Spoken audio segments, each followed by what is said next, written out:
Let's go to the next slides. The next slides, this one is a nice quote about the differences for non-Chinese coming to China.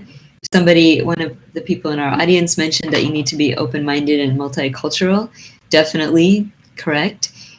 This one comes from an Indian professional, the president of China for NIAT, an education company. And basically he said to succeed in China as a CEO, you need an open personality. You need to be willing to learn. You need to unlearn things in order to succeed in China. So that's definitely the spirit of what you need as a foreign national. Mm-hmm.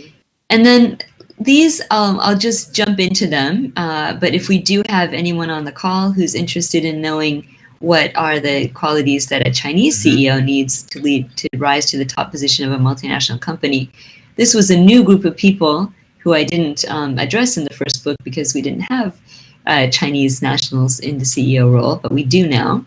So let me just uncover those, or ask Gabor to, because this is kind of the other side of the coin.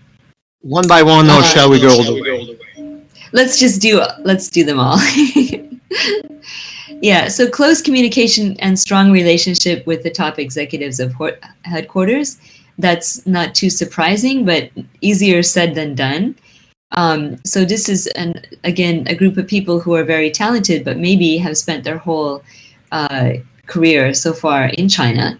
So for them, the challenge is going to be a bit opposite to those non-Chinese, those foreigners trying to rise through the ranks of a multinational company in China.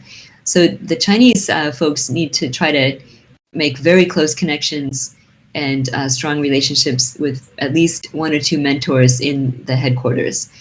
This is like the reverse strategy to what the foreigners need in China. They need a confidant and a helper in China. The Chinese need that same helper and confidant at headquarters. The second one, fully bilingual, not only with English, but with whatever the home country language is. And not only bilingual, but bicultural. That means to be comfortable not only at work, but on vacation and after hours in the home country. Able to enjoy what basically your colleagues and peers enjoy doing in the home country. The fourth one, global industry knowledge. So sometimes the way things are done in China can be quite different from how they're done outside of China. So understanding that. And the last one, a full understanding of the multinational operating model, how decisions are made in the global executive team. And again, this can be difficult to attain if you're in China. It pretty much requires a strong connection to and probably time spent in the home office.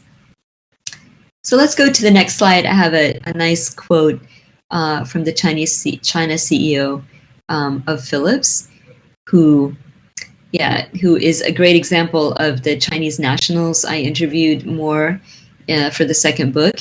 And by the way, almost everyone I interviewed, whether they were Chinese or not Chinese, said that their successor would be Chinese. So this is something very interesting. I think if I do China CEO 3, I'm going to be talking to mostly Chinese nationals who've risen to the China CEO position. I expect there would be a few non-Chinese nationals, but in many cases, the companies are localizing that position. So if for the foreigners, you need to compete now directly with a Chinese national who is very international. So that's, I think, a trend that's gonna definitely continue going forward. But it won't be easy either for the Chinese nationals to rise to that position. So this quote, I think, sums up the challenges for Chinese.